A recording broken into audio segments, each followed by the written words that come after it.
నమస్తే అందరికి welcome to our channel. ఈ వీడియో మీరు ఎప్పటి నుంచో అడుగుతున్న వీడియో. నా యూట్యూబ్ ఇన్కమ్ ఎంత, నాకు యూట్యూబ్ నుంచి ఇప్పటి వరకు ఎంత అమౌంట్ వచ్చింది, ఐ మీన్ ఎన్నిసార్లు శాలరీ వచ్చింది అనేది మీతో షేర్ చేసుకుంటా.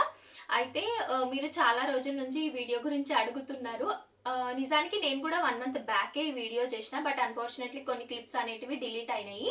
సర్లే మళ్ళీ చేద్దాం అనుకున్నా. ఇంకో చూడండి ఇన్ని రోజులు అయింది. Okay, what ever.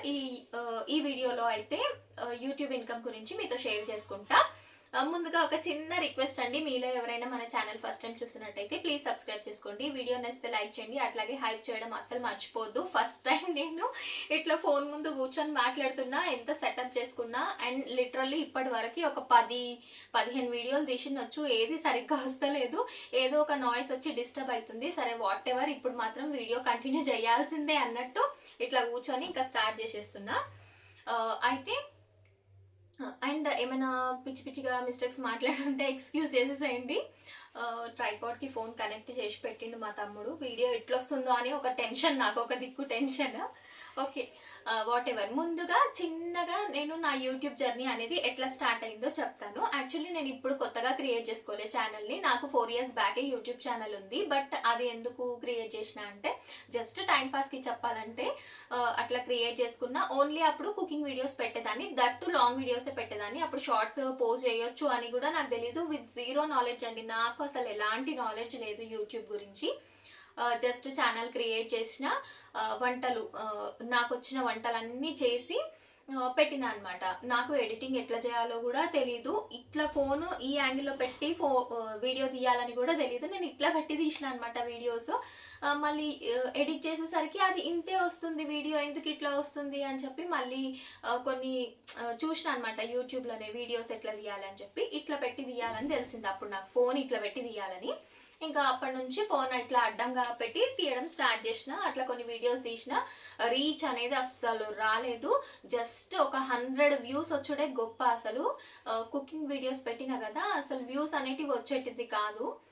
100, 150, ఒక్కోసారి 50 ఇవే వచ్చేటివి. అది కూడా ఎవరు చూసేవాళ్ళు, మాకు తెలిసిన వాళ్ళే చూసేవాళ్ళు. నేను వీడియో పెట్టిన తర్వాత వాట్సాప్ స్టేటస్ పెట్టుకుంటే అట్లా నా ఫ్రెండ్స్, రిలేటివ్స్ వాళ్ళు వీళ్ళు చూసేటోళ్ళు తప్ప అవుట్ సైడర్స్కి అసలు వీడియో అనేది రీచ్ అవ్వకపోయేది. అట్లా అసలు రీచ్ అనేది రాదు. నాకు వచ్చిన వంటలన్నీ చూపించేసిన, వ్యూస్ ఏమో రావు. ఫస్ట్లోనేమో కొంచెం ఎంతూజియాజం ఉండే, పెట్టాలి డైలీ పోస్ట్ చేయాలి వీడియోస్ అన్నట్టు వంటలు చేసి అయితే పెట్టిన. కానీ రీచ్ ఇంకా రాలేకపోయేసరికి నేను ఇంకా పెట్టడం స్టాప్ చేసేసిన అనమాట. ఎప్పుడైనా చిన్న చిన్న షార్ట్స్ పెట్టినా కానీ అప్పుడు ఎట్లా పెడుతుండే అంటే రితిషావి ఏవో చిన్న చిన్న ఏమైనా స్పెషల్స్ చేసుకున్నప్పుడు వీడియో అనేది పెట్టేదాన్ని అనమాట. ఇంకా అట్లా స్టార్ట్ అయిన ఉండే నా యూట్యూబ్ జర్నీ. అండ్ ఎప్పటి నుంచి నేను సీరియస్గా స్టార్ట్ చేసినా అది కూడా చెప్తాను. యాక్చువల్లీ నేను ఇంటెన్షనల్గా నాకు సబ్స్క్రైబర్స్ రావాలి, రెవెన్యూ రావాలి, నేను యూట్యూబ్లో ఎదిగిపోవాలి అని అయితే నాకు లేకుండే.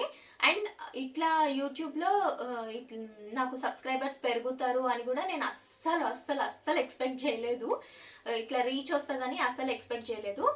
మా సిస్టర్ కన్సీవ్ అయినప్పుడు తన ప్రెగ్నెన్సీ జర్నీ పెట్టాలని అనుకున్నా అనమాట. అయితే మా అక్క కన్సీవ్ అయినప్పుడు నేను అక్క దగ్గర ఉండేదాన్ని అనమాట. అయితే నాకు కూడా బోర్ వచ్చేది. ఇంకా ఎప్పుడు మా అక్క సిక్గా ఉంటుండే, పడుకొనే ఉంటుండే. తన ప్రెగ్నెన్సీ జర్నీ మొత్తం పెట్టాలి అనేసి అనుకున్నా నేను. అంటే చాలామంది వీడియోస్ తీసి పెడుతున్నారు కదా, మనం కూడా అట్లా పెట్టుకుందాము, మనకు మెమరీ లాగా ఉంటుంది. ఎవరు చూస్తారని అయితే నాకు నమ్మకం లేకుండే, రీచ్ వస్తుందని అయితే నాకు నమ్మకం లేకుండే. ఎవరు చూసినా చూడకపోయినా రేపటి నాడు మనం చూసుకోనికేనన్నా మనకు ఒక మెమరీ లాగా ఉంటుంది అని చెప్పేసి పెడదామని అనుకున్నా. బట్ మా అక్క ప్రెగ్నెన్సీ జర్నీ చాలా అంటే చాలా కాంప్లికేటెడ్. ఇట్లా క్షణం భయం అన్నట్టు గడిచినుండే అనమాట. ఇనిషియల్ డేస్లో అయితే నేను ఎలాంటి వీడియోలు తీయలేదు, పోస్ట్ చేయలేదు. తనకి 9 months వచ్చినప్పుడు వాకింగ్ చేసే వీడియోస్ అవి చిన్నవి తీసేదాన్ని, అవైతే పోస్ట్ చేసిన. బట్ వాటికి కూడా పెద్ద రీచ్ రాలేదు. నేను షార్ట్స్ పోస్ట్ చేస్తే నాకు 1K వ్యూస్ కూడా వచ్చేటివి కాదు. నాట్ ఈవెన్ 1K, 700, 600, 400 తప్ప 1K కూడా వచ్చేది కాదనమాట. ఓకే, ఎన్నన్నా రాని ఏమన్నా కానీ నేనైతే పెడతా. అవి ఎవరు చూసినా చూడకపోయినా ఎప్పటికైనా మేము చూసుకోనికి వస్తాయి కదా అన్నట్టు అట్లా పోస్ట్ చేస్తూ పోయినా అనమాట. అయితే మా సిస్టర్ డెలివరీ ఆగస్ట్ 2024లో అయ్యింది. నేను తన డెలివరీ వీడియోస్ డిసెంబర్ 2024లో పోస్ట్ చేసిన. ఎగ్జాక్ట్లీ 1 ఇయర్ అవుతుంది. నేను లాస్ట్ ఇయర్ డిసెంబర్ నుంచి రెగ్యులర్గా పోస్ట్ చేయడం స్టార్ట్ చేసిన. అయితే తన డెలివరీ వీడియోస్ పోస్ట్ చేస్తున్నప్పుడు నాకు రీచ్ అనేది వచ్చిందనమాట. ఫస్ట్ టైం ఒక అవుట్ సైడర్ నుంచి నాకు కమెంట్ వచ్చింది. చాలా అంటే చాలా హ్యాపీ అనిపించింది. అరే మన వీడియో కూడా రీచ్ అవుతుందా అన్నట్టు అనిపించింది. ఆ వీడియో 1K పోయింది, తర్వాత 2K 3K అట్లా వీడియోకి రీచ్ అనేది వచ్చింది. సబ్స్క్రైబర్స్ కూడా పెరిగిండ్రు అనమాట. అట్లా ఆ వీడియో అనేది వైరల్ అయిందనమాట. వైరల్ అయిన తర్వాత ఇంకా నేను ఏం పోస్ట్ చేసిన అంటే మా అక్క డెలివరీ పోస్ట్ చేసిన వీడియోస్ అండ్ పాపని వెల్కమ్ చేసే వీడియో అండ్ ఫస్ట్ బాత్ అని చెప్పేసి షార్ట్స్లో పోస్ట్ చేసిన అనమాట. అన్ని షార్ట్స్ నేను ఏది లాంగ్ వీడియోలో పెట్టలే, షార్ట్స్లోనే పెట్టిన. అయితే మానిటైజేషన్ ఎలిజిబిలిటీ చెప్తా మీకు. అయితే షార్ట్స్ త్రూ మానిటైజేషన్ కావాలి అంటే 10M వ్యూస్ రావాలన్నమాట, 10 మిలియన్ వ్యూస్ రావాలి. అదే లాంగ్ వీడియోస్ త్రూ అయితే 4000 వాచ్ అవర్స్, 1000 సబ్స్క్రైబర్స్ రావాలన్నమాట. అయితే నేను స్టార్టింగ్లో కుకింగ్ వీడియోస్ పెట్టినా అని చెప్పినా కదా, అందులో ఒక్క వీడియో అనేది వైరల్ అయింది. ఎగ్ బిర్యానీ అనమాట. Egg biryani with normal rice అని చెప్పి పెట్టిన ఒకటి. ఆ వీడియో అనేది వైరల్ అయింది. 158K వరకు వచ్చినాయి అనుకుంటా దానికి వ్యూస్. అయితే కానీ మానిటైజేషన్ అయితే ఆ వీడియో త్రూ కాలేదు నాకు, బికాజ్ అప్పుడు 800 సబ్స్క్రైబర్స్ ఉండే, సబ్స్క్రైబర్స్ లేకుండే అనమాట. అయితే నాకైతే షార్ట్స్ ద్వారా మానిటైజేషన్ అయ్యింది.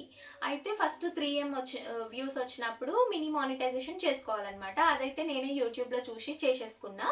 అయితే 10M వ్యూస్, 10 మిలియన్ వ్యూస్ వచ్చినప్పుడు కంప్లీట్ మానిటైజేషన్ అవుతుంది అనమాట. మనకి ఎలిజిబిలిటీ వైటీ స్టూడియోలో చూపిస్తుంది.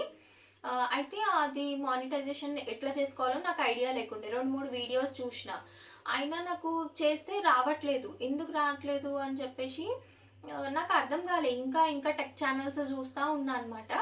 అయితే మనము 10 మిలియన్ వ్యూస్ వచ్చినప్పుడు యాడ్స్ అనేటివి ఆన్ చేసుకోవాలంట. నేను యాడ్స్ ఆన్ చేయలేదు. ఇంకా తర్వాత నాతోటి అయితలేదు, నేను చేసినా రావట్లేదు, ఎందుకు ఇట్లా అవుతుందని చెప్పేసి నేను Madhuri tech channel, Madhuri sister ఉన్నారు కదా, తనని అప్రోచ్ అయినా అనమాట. తనైతే అసలు దేవత. అసలు అడగంగానే, ఏదన్నా క్వశ్చన్ అడగంగానే ఇమీడియట్గా రిప్లై ఇస్తారనమాట. అయితే ఇంకా తనని అడిగిన అనమాట, నాకు మానిటైజేషన్ ఎలిజిబిలిటీ వచ్చింది కానీ నేను చేసుకుంటే రావట్లేదు సిస్టర్, మీరు చేస్తారా అంటే తను పేమెంట్ తీసుకొని చేస్తానని చెప్పారు. తనకి పేమెంట్ ఇవ్వడానికి కూడా నిజంగా నా దగ్గర డబ్బులు అనేవి లేకుండే. అయితే నేను మనీ అడ్జస్ట్ చేసుకొని ఆ సిస్టర్కి సెండ్ చేస్తే తను నాకు మానిటైజేషన్ చేసిండ్రు అనమాట. అయితే ఇక్కడ ఒక ప్రాబ్లం అయింది. అదే అనమాట నేను చేసిన తింగరి పని అంటే అదే మానిటైజేషన్ విషయంలో. అయితే మనకు మానిటైజేషన్ అవ్వాలి అంటే ఒక పర్సన్, ఇప్పుడు నేనున్నా నా ఛానల్, నా పేరు మీద మానిటైజేషన్ కావాలంటే నాకు పాన్ కార్డ్ అన్నా ఉండాలి ఒరిజినల్ది, లేకపోతే డ్రైవింగ్ లైసెన్స్ అన్న ఉండాలి, పాస్పోర్ట్ అన్న ఉండాలి. మూడు ఐడి ప్రూఫ్లలో ఏదో ఒక్క ప్రూఫ్ అన్నా ఉండాలన్నమాట. అండ్ మన అడ్రస్ అనేది కరెక్ట్గా ఉండాలి, ఎందుకంటే అడిసన్స్ పిన్ ఇంటికి వస్తుంది అనమాట. అడ్రస్ కరెక్ట్ లేకపోతే బిస్కెట్ అయిపోతుంది, పిన్ ఇంటికి వస్తుంది కానీ పిన్ ఇంటికి రాదు, రిటర్న్ వెళ్ళిపోతుంది అనమాట. మళ్ళీ రిటర్న్ వెళ్ళిపోతే అదొక పంచాయతీ. సో అడ్రస్ అనేది కరెక్ట్గా ఉండాలి, ఐడి ప్రూఫ్ అనేది ఒరిజినల్ ఉండాలన్నమాట. ఎందుకంటే ఐడి వెరిఫికేషన్ చేస్తారు, ఒరిజినల్ లేకపోతే మనం స్కాన్ చేసినప్పుడు రిజెక్ట్ అయిపోతుందంట, మానిటైజేషన్ పోతుందంట. అయితే నేను మా సిస్టర్ పేరు మీద చేసిన అనమాట. కొన్ని రీజన్స్ వల్ల నాకు ప్యాన్లో కొంచెం డిఫరెంట్ ఉంటుంది అనమాట, నేమ్ అవి కొంచెం డిఫరెంట్గా ఉంటాయి. సో ఎందుకులే అని చెప్పేసి మా అక్క పేరు పైనే నేను మినీ మానిటైజేషన్ చేసుకుని.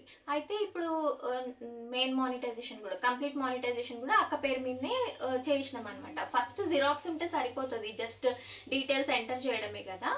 తర్వాత ఏమంటే ఒరిజినల్ స్కాన్ చేయాలన్నమాట. ఆన్ టైంకి ఒరిజినల్ స్కాన్ చేయాలి అని చెప్పి వెరిఫికేషన్ ఒక మెయిల్ వస్తుంది అనమాట. ఆ మెయిల్ వచ్చినప్పుడు మా అక్కది పాన్ కనిపిస్తలే, డ్రైవింగ్ లైసెన్స్ కనిపిస్తలే, పాస్పోర్టా మనకు ఉండవు కదా. అయితే పాన్ లేదు, మళ్ళీ ఇంకా డ్రైవింగ్ లైసెన్స్ లేదు, వెరిఫికేషన్ చేయాలి. ఎట్లా చేయాలి? ఒరిజినల్ లేకపోతే వెరిఫికేషన్ కాదంట, మానిటైజేషన్ పోతుందంట. ఇంకా నాకు ఏం చేయాలో అర్థమవుతుంది. ఆ సిస్టర్ని అడిగిన, ఏం చేయాలి సిస్టర్, నాకు ఇట్లా ఒరిజినల్స్ దొరకట్లేవు మరి అని అంటే తను ఏం చెప్పిండ్రంటే, మీరు ఒక పని చేయండి, మళ్ళీ పాన్ అప్లై చేయండి అనేసి అన్నారు. అయితే నేను మినీ మానిటైజేషన్ అప్పుడు పెట్టిన ప్యాన్లో ఏమంటే మా అక్క పేరు సర్నేము అది పెళ్ళి అవ్వక ముందు ఉందన్నమాట. అయితే ఇప్పుడు పాన్ అప్లై చేస్తేనేమో పెళ్లయినంక వస్తది కదా! సర్‌నేమ్ అది వస్తుంది. మళ్ళీ అక్కడ మిస్ మ్యాచ్ అయిపోతది పేరు. ఇనీషియల్ మిస్ మ్యాచ్ అయితది. ఏం చేయాలో అర్థం కాలేదు. ఇదేమో దొరుకుతలే. ఇల్లంతా వెతికినాం. ఇక్కడ వెతికినాం. మా అక్క వాళ్ళ ఇంటి దగ్గర వెతికినాం. 2 ఒక్క దగ్గర ఉన్నాయంట. మా అక్కది డ్రైవింగ్ లైసెన్స్, పాన్. 2 కనిపిస్తలేవు. అరే! ఎంత పిచ్చి లిటరల్లీ మెంటల్ ఎక్కిపోయింది. అక్కడనేమో వెరిఫికేషన్ చేసుకోవాలి.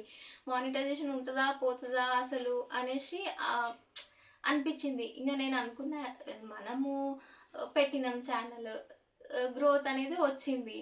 దాని ద్వారా పైసలు రావాలా? వద్దా? అనేది ఆ దేవుడు డిసైడ్ చేస్తాడు. మనకు రాసి పెట్టుంటే వస్తాయి. లేకపోతే లేదు అన్నట్టు ఇంకా లైట్ తీసుకున్నా అనమాట. లైట్ తీసుకుంటే మా అక్క వాళ్ళ ఇంటి దగ్గర వెతికినాం గదా! ఈడ గూడా దొరకలేదు. మళ్ళీ ఎందుకో నార్మల్‌గా వెతికితే దొరికిందనమాట. ఇంకా దొరకంగానే ఎంటనే ఆ సిస్టర్‌కి ఫోటో తీసి పంపిస్తే పాపం తను అమౌంట్ తీసుకుంటారు గానీ ఫుల్ న్యాయం చేస్తారు. మొత్తం తనే చూసుకుందనమాట. మొత్తం తనే వెరిఫికేషన్ చేసింది. డీటెయిల్స్ ఫిల్ చేయడం అన్నీ తనే చూసుకుంది. ఇంటికి అడిసన్స్ పిన్ వస్తదండి. తీసుకోండి అని చెప్పిండ్రనమాట. ఆ పిన్ తీసుకోండి. తీసుకొని నాకు ఆ పిన్ నంబర్ చెప్పండి అనేసి అన్నారు.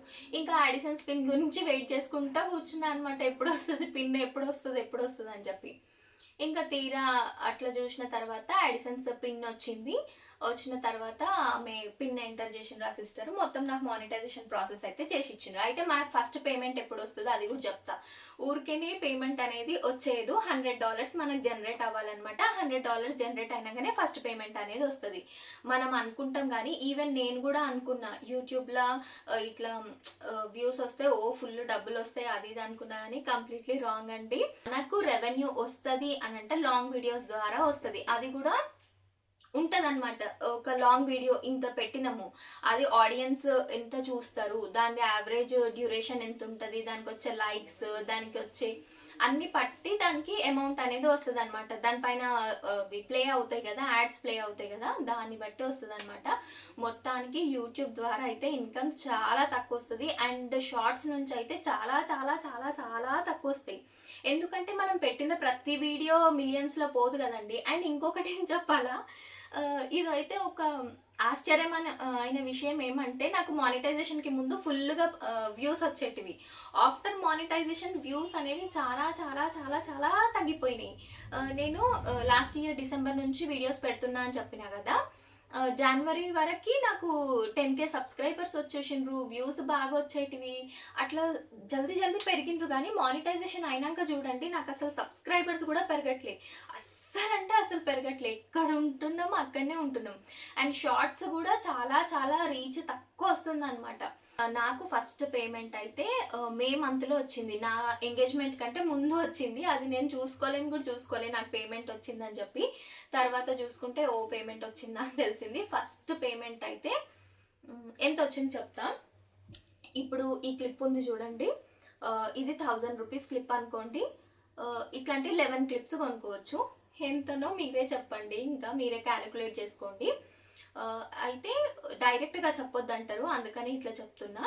అంతొచ్చిందనమాట. మే మే మంత్‌లో వచ్చింది అనంటే రెగ్యులర్‌గా రాదండి. నాకైతే రెగ్యులర్‌గా రాదు. ఇప్పటికి నేను మొత్తం 3 టైమ్స్ తీసుకున్నా అనమాట. యూట్యూబ్ నుంచి సాలరీ అయితే 3 టైమ్స్ వచ్చింది నాకు. అయితే ఫస్ట్ పేమెంట్ ఈ క్లిప్ ఉంది. ఇది ₹1000కి ఒక క్లిప్ అనుకోండి. ఇట్లాంటివి 11 కొనుక్కోగలుగుతా.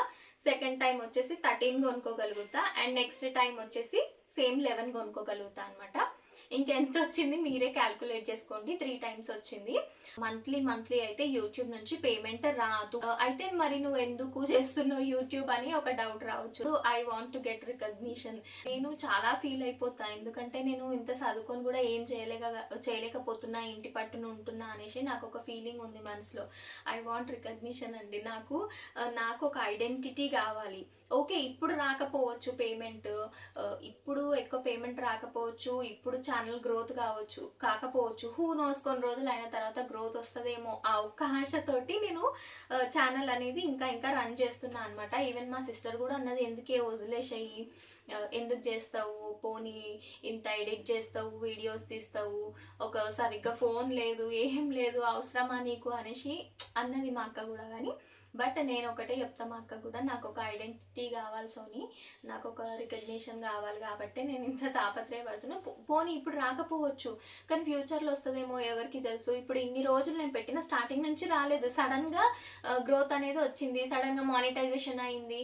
ఎవరికి తెలుసు ఇక మీదట వస్తుందేమో అని చెప్పి ఆ ఆశతోటే నేను ఇంకా యూట్యూబ్ అనేది రన్ చేస్తున్నాను అనమాట. మొత్తానికైతే రెగ్యులర్గా రాదు పేమెంట్. ఇప్పుడు చూడండి, మే నుంచి స్టార్ట్ అయిందంటే May, June, July, August, September, October, November, December, ఇన్ని మంత్స్లల్లో నాకు 3 టైమ్స్ వచ్చిందనమాట పేమెంట్. అండ్ ఇంకోటి ఏమంటే ఈ మధ్యలో ఛానల్ అనేది చాలా చాలా డౌన్ అయిపోయింది. చాలా డౌన్ అయిపోయింది కాబట్టి వ్యూస్ అనేటివి పెద్దగా వస్తలేవు. ఈవెన్ షార్ట్స్కి వ్యూస్ వచ్చినా కానీ షార్ట్స్ నుంచి అయితే ఇన్కమ్ ఎక్స్పెక్ట్ చేయొద్దండి అసలు. ఈ విషయం అందరూ చెప్తారు, నేనేమో అనుకున్నా కానీ నేను లైవ్గా ఇప్పుడు నేను కూడా యూట్యూబర్ కదా, సో నాకు తెలుస్తుంది. యూట్యూబ్ వీడియోస్ నుంచి అయితే రెవెన్యూ చాలా అంటే చాలా తక్కువ వస్తుందండి. మేబీ ప్రమోషన్స్ ద్వారా వస్తాయొచ్చు. నేనైతే ఇప్పటి వరకు ఏది పేమెంట్ తీసుకొని ప్రమోషన్ చేయలేదు. ఎవరైనా జస్ట్ నార్మల్గా అడిగితే వాళ్ళ గురించి చెప్పిన, బట్ నాకు కూడా కొన్ని ప్రమోషన్ ఆపర్చునిటీస్ వచ్చినాయి. అవి నెక్స్ట్ వీడియోలో షేర్ చేసుకుంటా, లాగ్ అయిపోతుంది వీడియో. మొత్తానికి ఈ రోజుకి క్లియర్ అయిపోయింది అనుకుంటున్నా మీ డౌటా, మీ క్వశ్చన్కి ఆన్సర్ దొరికింది అనేసి అనుకుంటున్నా. పెద్దగా యూట్యూబ్ నుంచి అయితే ఇన్కమ్ రాదండి. మరీ ఎందుకు చెప్తున్నా అంటే కొందరు ఏడ్చే క్యాండిడేట్స్ ఉన్నారనమాట. అంత వస్తుంది ఇంత వస్తుంది అనుకుంటున్నారు కానీ నాకు లైవ్లో ఆ ఫోన్లో వైటీ స్టూడియో తీసి మీకు చూపించబుద్ధి అవుతుంది కానీ అట్లా డైరెక్ట్గా యూట్యూబ్ ఇన్కమ్ చెప్పొద్దు అనేసి అంటారు, అందుకని చెప్పట్లేదు. కానీ కొత్తగా ఎవరైనా స్టార్ట్ చేయాలనుకుంటే స్టార్ట్ చేయండి. మంచి ఫోన్ ఒకటి ఉంటే చాలు, మంచిగా వీడియోస్ తీసి ఎడిటింగ్ చేసి పెట్టేసేయండి. రీచ్, మంచి కంటెంట్ ఉంటే డెఫినెట్లీ రీచ్ అనేది వస్తుంది. అంటే అప్పుడు మేబీ మా అక్క డెలివరీ స్టోరీ, ప్రెగ్నెన్సీ స్టోరీ అదంతా చెప్తున్నా కాబట్టి రీచ్ వచ్చింది అని అనుకుంటున్నా. ఏమో ఈ మధ్యలో నా కంటెంట్ నచ్చుతలేదేమో, అందుకని రీచ్ అనేది చాలా తక్కువ వస్తుంది. But I will work out on that. మంచి కంటెంట్ ఇవ్వడానికే ట్రై చేస్తా. నేను కూడా మంచిగా ఏదైనా కుకింగ్ వీడియోస్ చేయాలి, లేకపోతే ఇంకేదైనా చేయాలి అనేసి అనుకుంటున్నా, ఆర్ట్స్ అండ్ క్రాఫ్ట్స్ అట్లాంటివి. చూద్దాము ఏం జరుగుతుందో, లెట్స్ సీ. కానీ నాకు నిజంగా చెప్తున్నా, నేనైతే ఎందుకు ఇంకా కంటిన్యూ చేస్తున్నా అంటే నాకు ఒక ఐడెంటిటీ కావాలి. This is what I want. నాకు ఒక రికగ్నిషన్ కావాలి. ఇప్పుడు మామూలుగా నాకు ఒక 37K ఉన్నారు కదా ఇప్పుడు సబ్స్క్రైబర్స్. ఇప్పుడే ఎక్కడికైనా పోతే గుర్తుపడతారు, మీరు ఆ ఛానల్ ఉందిగా, మీకు ఛానల్ ఉంది కదా అని గుర్తుపడతారు. Suppose if I get 50K subscribers, 100K వచ్చినాయి అనుకోండి, ఇంకా నన్ను ఎంతమంది గుర్తుపడుతున్నారు? నాకు ఒక ఐడెంటిటీ కావాలి నాకు. అందుకని చెప్పి నా తపన మొత్తం అదే. నేను రెవెన్యూ అంటే మనకి అమౌంట్ అని అంటే ఏదైనా జాబ్ చేసుకొని కూడా సంపాదించుకోవచ్చు, కానీ యూట్యూబ్ లో వచ్చేది ఏంది చెప్పనా, అందరూ మన మీద ఒక కైండ్ ఆఫ్ లవ్ చూపిస్తారు. మన సబ్స్క్రైబర్స్ పర్టికులర్లీ ఎట్లా అంటే సొంత వాళ్ళని ట్రీట్ చేసినట్టు ట్రీట్ చేస్తారు. నాకేదైనా కష్టం వచ్చింది అని అంటే చెప్పేసుకుంటే ఓదార్చనీకి ఉంటారు, మనకి ఏదైనా హ్యాపీనెస్ వస్తే షేర్ చేసుకోనికి ఉంటారు. అట్లా నాకు చాలా నచ్చింది ఈ ప్లాట్ఫామ్ అనేది. యాక్చువల్లీ నేను బేసికలీ ఇంట్రోవర్ట్ టైప్ అనమాట, పెద్దగా మాట్లాడను, ఎక్కువ సైలెంట్గానే ఉంటాను అనమాట. బట్ ఈ యూట్యూబ్ జర్నీ ఎప్పుడైతే స్టార్ట్ అయిందో నేను ఇట్లా మాట్లాడడం స్టార్ట్ చేసిన. అండ్ మా హ్యాపీ న్యూస్, గుడ్ న్యూస్లు అండ్ మేము పడిన బాధలు అన్నీ మీతో షేర్ చేసుకోనికి నాకు ఒక ప్లాట్ఫామ్ లాగా అనిపిస్తుంది. సమ్టైమ్స్ నాకు హ్యాపీ అనిపిస్తుంది.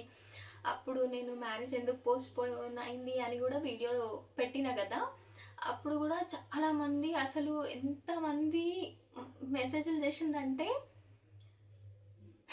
హ్యాపీ అనిపించింది నాకు. అరే ఒకప్పుడు మా బాధ షేర్ చేసుకోనికే మాకు ఒక్కరు కూడా ఉండకపోయేది, బట్ ఇప్పుడు ఇంతమంది ఉన్నారు అని చెప్పి హ్యాపీ అనిపిస్తుంది.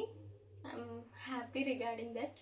చూద్దాము, ఇప్పుడు గ్రోత్ అవ్వకపోవచ్చు, మేబీ తర్వాత అవుతుందేమో. నాకు ఏమనిపిస్తుంది అంటే $100 అయిన తర్వాత వీళ్ళు పంపిస్తారు, నెలకి ఎన్ని వస్తాయి అని పంపించేస్తే బాగుంటుంది కదా అనిపిస్తుంది. సపోజ్ ఒక $30 జనరేట్ అయితే $30 మన అకౌంట్కి వేసేస్తే బాగుంటుంది కదా అనిపిస్తుంది. ఎందుకంటే నెల దేనికో ఒక దానికి యూజ్ అవుతాయి కదా. కానీ మొత్తానికైతే యూట్యూబ్ నుంచి తక్కువ వస్తాయండి. బట్ ఎవరికైనా ఇంట్రెస్ట్ ఉంటే ఛానల్ స్టార్ట్ చేయండి. మంచి కంటెంట్ ఏదన్నా సెలెక్ట్ చేసుకోండి. లైక్ మీరు టైలర్ అయితే స్టిచ్చింగ్ సెలెక్ట్ చేసుకోండి, లేకపోతే మీది ఆర్ట్స్ అండ్ క్రాఫ్ట్ కేటగిరీ అయితే అది సెలెక్ట్ చేసుకోండి. ఏదైనా వాట్ ఎవర్, కుకింగ్ అయితే కుకింగ్ సెలెక్ట్ చేసుకోండి. చేసుకొని స్టార్ట్ చేయండి. మోస్ట్లీ లాంగ్ వీడియోస్ పెట్టడానికే ట్రై చేయండి. లాంగ్ వీడియోస్ పెడితే మంచిగా వీటికి కూడా రీచ్ వస్తే ఇన్కమ్ అనేది వస్తుంది అనమాట. షార్ట్స్ ద్వారా ఏంటంటే మనకి వ్యూస్ వస్తాయి, ఎక్కువ వస్తాయి. ఎట్ ద సేమ్ టైం ఏమంటే మనకి సబ్స్క్రైబర్స్ అనేది పెరుగుతారనమాట. ఒక సజెషన్ ఏమి ఇవ్వాలనుకుంటున్నా అంటే, ఎవరైనా ఛానల్ పెడితే ఫస్ట్ ఎవరి పేరు అంటే మానిటైజేషన్ అవుతుంది మనకి అని తెలిసినప్పుడు మన ఐడి ప్రూఫ్స్ అనేటివి రెడీగా పెట్టుకోవాలి. లైక్ పాన్ కార్డ్ అన్నా, అది ఏంటి డ్రైవింగ్ లైసెన్స్ అన్నా, లేకపోతే మన ఇదేంటి పాస్పోర్ట్ అన్న ఏదో ఒకటి రెడీగా పెట్టుకోవాలి ఐడి వెరిఫికేషన్ కోసము. అండ్ ఇంకోటి ఏమంటే మన అడ్రస్ కరెక్ట్గా ఉండాలి, కరెక్ట్ అడ్రస్సే ఇవ్వండి. అండ్ ఇంకొకటి ఏంటి అంటే మన బ్యాంక్ డీటెయిల్స్ కూడా కరెక్ట్ ఇవ్వండి. మన అన్ని డీటెయిల్స్ కరెక్ట్గా పెట్టుకుంటే ఏంటంటే మానిటైజేషన్ ఈజీగా అయిపోతుంది. అది ఒకవేళ కనుక మనకి దగ్గర ఒరిజినల్స్ లేకపోతే మన మానిటైజేషన్ మాత్రం క్యాన్సిల్ అవుతుందంట. సో జాగ్రత్తగా చూసి చేసుకోవాలి మానిటైజేషన్ కూడా. ఇది ఈరోజు వీడియో. నేను చేసిన తిక్క పని వల్ల అప్పుడు మానిటైజేషన్ కొంచెం డిలే అయిందనమాట. లేకపోతే అది కొంచెం అర్లీగానే అయ్యేది. అవి ఆధార్ కార్డ్, పాన్ కార్డ్ గిట్ట దొరకక అట్లా కొంచెం డిలే అయింది. అండ్ ఇదనమాట ఈరోజు వీడియో. మొత్తానికి నా యూట్యూబ్ ఇన్కమ్ ఎంతనో మీకు తెలిసింది అనుకుంటా. మొత్తంకి 3 times అయితే వచ్చింది. చెప్పాను కదా ఎంత వచ్చిందో, మీరు క్యాల్కులేట్ చేసేసుకోండి. అకార్డింగ్ టు దట్ ఇప్పటి వరకు అయితే అంత అమౌంట్ వచ్చింది. ఇక మీదట మీరు నా వీడియోస్, నా నుండి ఏ వీడియోస్ కావాలి అనుకుంటున్నారో మీరు చెప్పండి నాకు. చెప్తే according to that I will plan. ఇంకోటి ఏమంటే మనకు లాంగ్ వీడియోస్లలో మ్యూజిక్ వాడొద్దు, ఇది యూజ్ అవుతుంది. లాంగ్ వీడియోస్లలో మ్యూజిక్ వాడొద్దు అనమాట. మ్యూజిక్ వాడితే కాపీ స్ట్రైక్లు వస్తాయి. అసలు యూట్యూబ్ ఒకటి జర్నీ స్టార్ట్ చేసినాక చాలా భయం ఉంటుంది. మన మైండ్ మొత్తము దానిపైనే ఉండిపోతుంది అనమాట. అయితే మ్యూజిక్ వాడొద్దు. నేనైతే చాలామంది ఇది కూడా అడిగినారు, ఏ యాప్లో ఎడిటింగ్ చేస్తుండ్రని. నేనైతే ఇన్షార్ట్లో చేస్తున్నా. ఫస్ట్లో అయితే కైన్ మాస్టర్లో చేసేదాన్ని. మీరే చెప్పిండ్రు వాటర్ మార్క్ వస్తుంది అక్క, ఇన్షార్ట్లో లేకపోతే విఎన్లో చేయండి అనేసి అన్నారు. అయితే నాకు అప్పుడు కైన్ మాస్టర్ అలవాటు అయిపోయి అందులోనే చేసేదాన్ని అనమాట. తర్వాత ఇన్షార్ట్లో చేస్తున్నా. ఇప్పుడు కరెంట్లీ అయితే ఇన్షార్ట్లో చేస్తున్నా. విఎన్లో కూడా బాగుంటుంది, అందులో చేయక్క అనేసి అంటారు. కానీ ఏమో నాకు ఇన్షార్ట్లో జల్దీ అయిపోతున్నట్టు అలవాటు అయిపోయింది, జల్దీ అవుతుంది. సో అందుకని ఇన్షార్ట్లో చేస్తున్నా అనమాట. చాలా తీసుకోవాలండి ఈ జాగ్రత్తలు. మనం యూట్యూబ్ ఛానల్ స్టార్ట్ చేస్తున్నామంటే మానిటైజేషన్ అవ్వక ముందుకు ఒకలాగా ఉంటుంది, అయిన తర్వాత ఒకలాగా ఉంటుంది. నాకు కూడా స్ట్రైక్ పడ్డది. మోనిపాప బర్త్డే వీడియోకి కూడా మేడ్ ఫర్ కిడ్స్ అని వచ్చిందనమాట. కిడ్స్ రిలేటెడ్ ఏమైనా ఉంటే మేడ్ ఫర్ కిడ్స్ అని పెట్టాలంట. దానికి మనకి ఎక్కువగా అదేంటి యాడ్స్ అవి ప్లే కాదంట. కొన్ని ఉంటాయి అన్నమాట రూల్స్ రెగ్యులేషన్స్ అన్నీ కరెక్ట్గా తెలుసుకోవాలి. ఏది పడితే అది మ్యూజిక్ వాడొద్దు. బ్యాక్గ్రౌండ్ నాయిస్లో ఏదన్నా మ్యూజిక్ వచ్చినా కానీ మనకు రీయూజ్డ్ కంటెంట్ అని, కాపీరైట్ అని చెప్పి పడతాయి అన్నమాట. సో మనం యూట్యూబ్ ఛానల్ స్టార్ట్ చేయాలంటే ఫస్ట్ ఒకసారి దాని గురించి అంతా తెలుసుకొని స్టార్ట్ చేయడం బెటర్ అని నా ఒపీనియన్. ఎందుకంటే నేను అట్లా తెలుసుకోకుండా కొన్ని చేస్తే నాకు కూడా కాపీరైట్లు పడ్డాయి అనమాట. కాపీరైట్స్ కూడా ఉన్నాయి నా ఛానల్లో. సో అన్ని జాగ్రత్తగా చూసుకొని చేసుకోవాలి. మొత్తానికి నా యూట్యూబ్ ఇన్కమ్ అయితే ఇదే. మీ అందరూ సపోర్ట్ చేస్తే మంచిగా మీరు నా వీడియోస్ రెగ్యులర్గా చూస్తే డెఫినెట్లీ మంత్లీ నాకు కూడా పేమెంట్ వస్తుందని నేను అనుకుంటున్నా. బికాజ్ ఇప్పుడైతే చాలా తక్కువ వస్తుంది అనమాట. నాకైతే అది వైటీ స్టూడియో తీసి చూపించాలని ఉంది. అసలు చెప్పడం కంటే ఇట్లా చూపించి చెప్తే బాగా అర్థమవుతుంది అనిపిస్తుంది. బట్ అనవసరంగా అదెందుకు మళ్ళీ చూపిస్తే అదొక పంచాయతీ, మళ్ళీ ఏ కాపీరైట్ స్ట్రైక్ పడగల్లా అని భయం వేస్తుంది. అందుకని చూపించలేకపోతున్నా. ఇదనమాట ఈరోజు వీడియో. నచ్చితే లైక్ చేయండి, ఛానల్ని సబ్స్క్రైబ్ చేసేసుకోండి. Thank you so much for watching till the end. Bye.